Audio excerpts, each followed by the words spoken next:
share it. Hi, guys. Good evening. Good evening.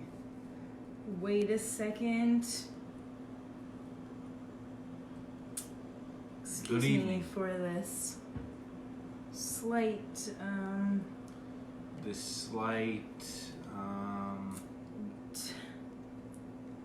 temporary guys. difficulties. No worries. Everyone's tuning in. Okay. I gotta share it to a Take couple your places. sweet time. There's no Stop it. rush. Alright, I'm trying to get it all over the place. That's all I ever do for you. I just try and put your stuff all over the place. Hey, Diane.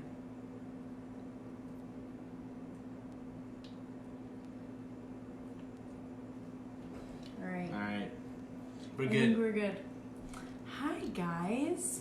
Thanks for tuning in to another episode of Talk About It Tuesday, where we come live every Tuesday to talk all things real estate. Today is a topic that is near and dear to our hearts. Yes, it is. Because we know firsthand that what we're going to be talking about is something that we have talked about a lot.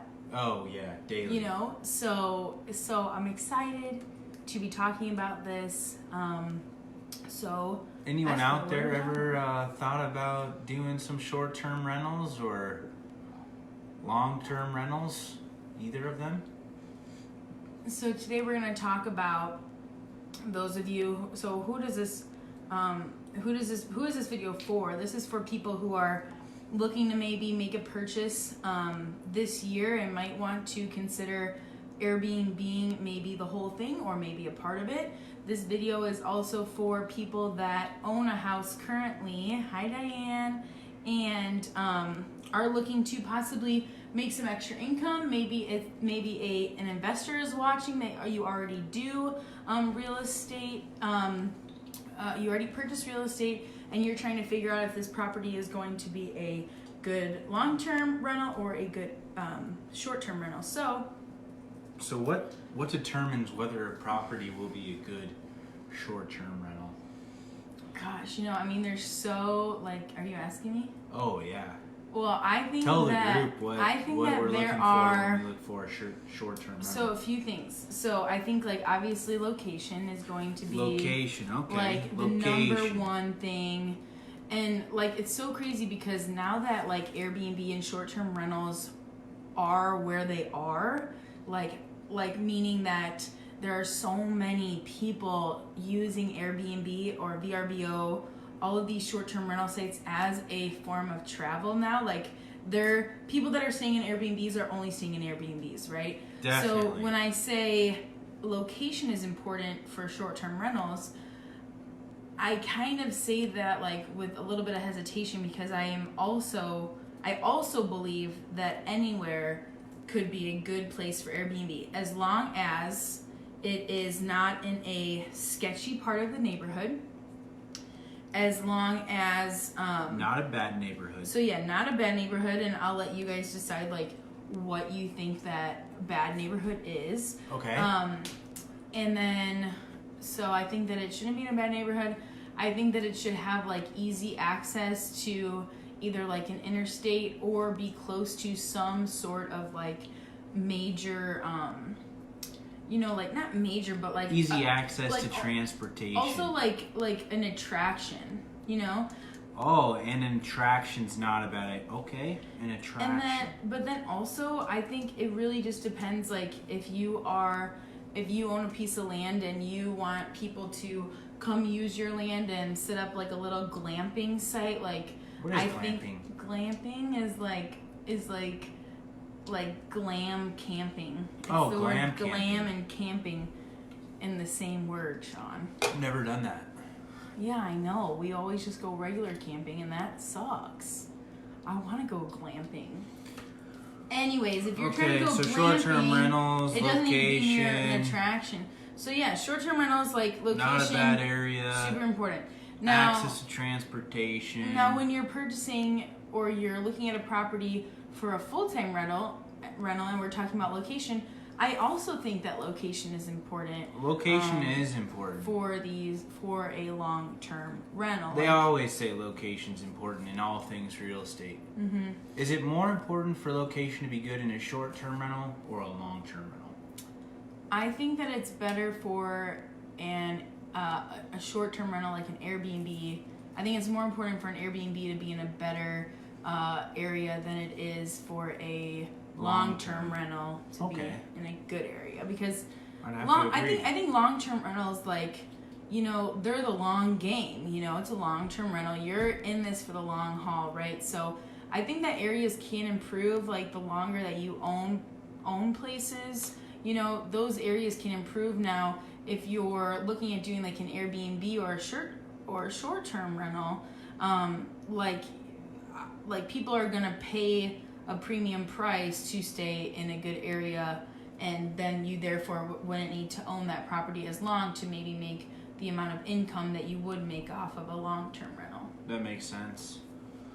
Does it? So if you're looking at short-term rentals in a bad neighborhood, and you're possibly talking about a discount.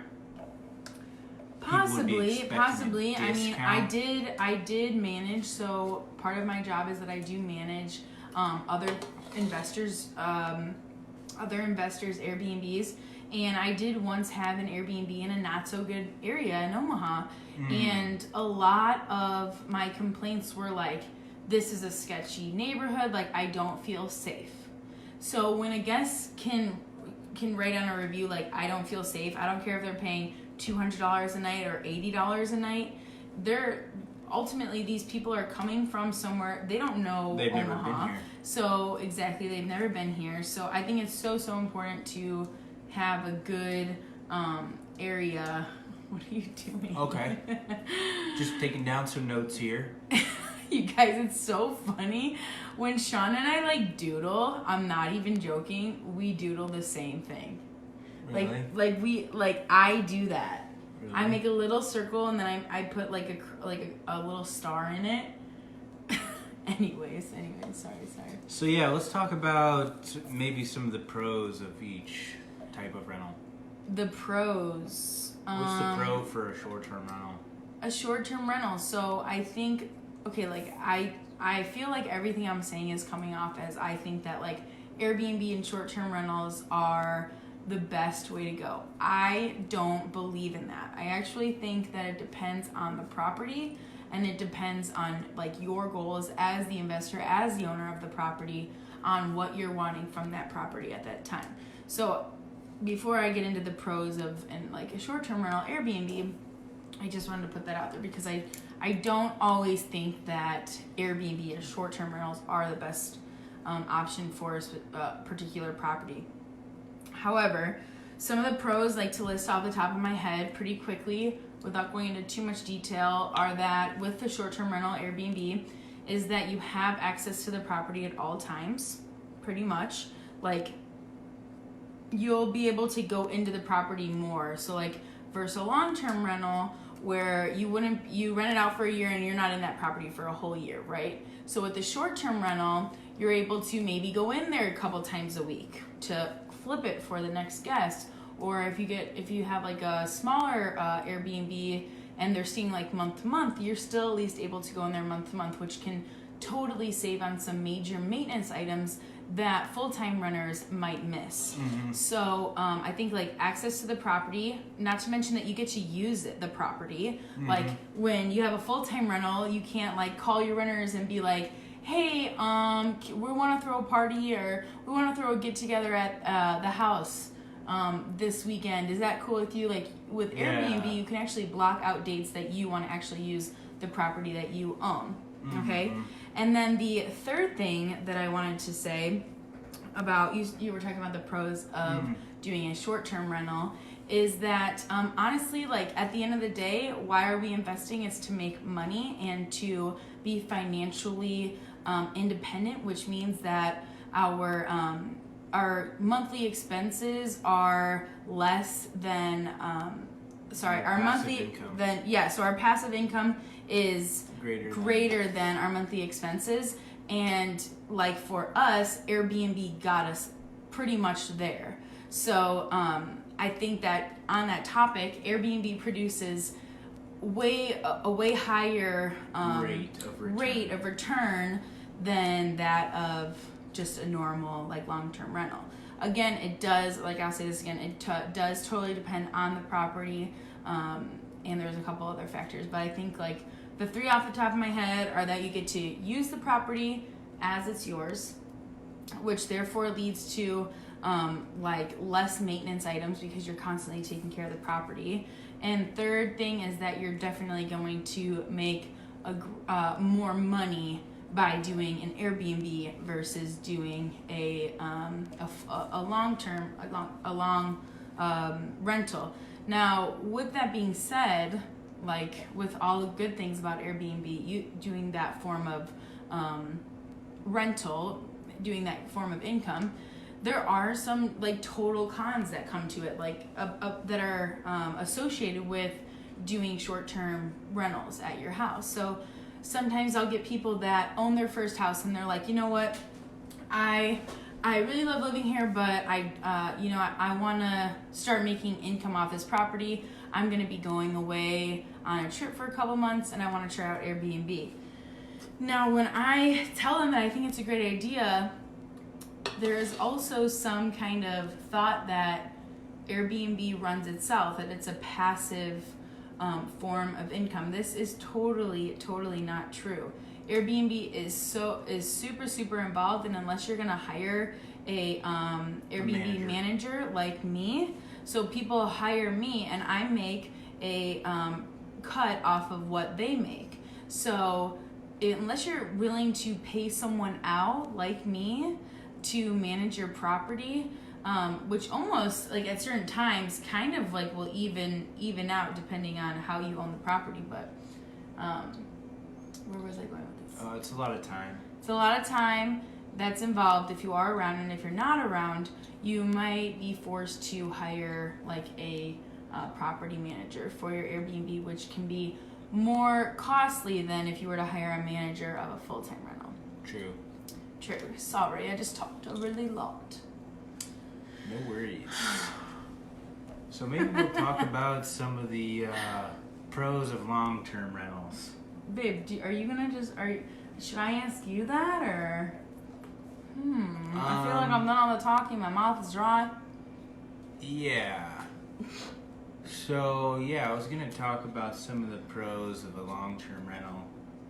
Because, like, what do you like better, long-term rentals or I like them rentals? both. I think any great investor would have a little bit of each.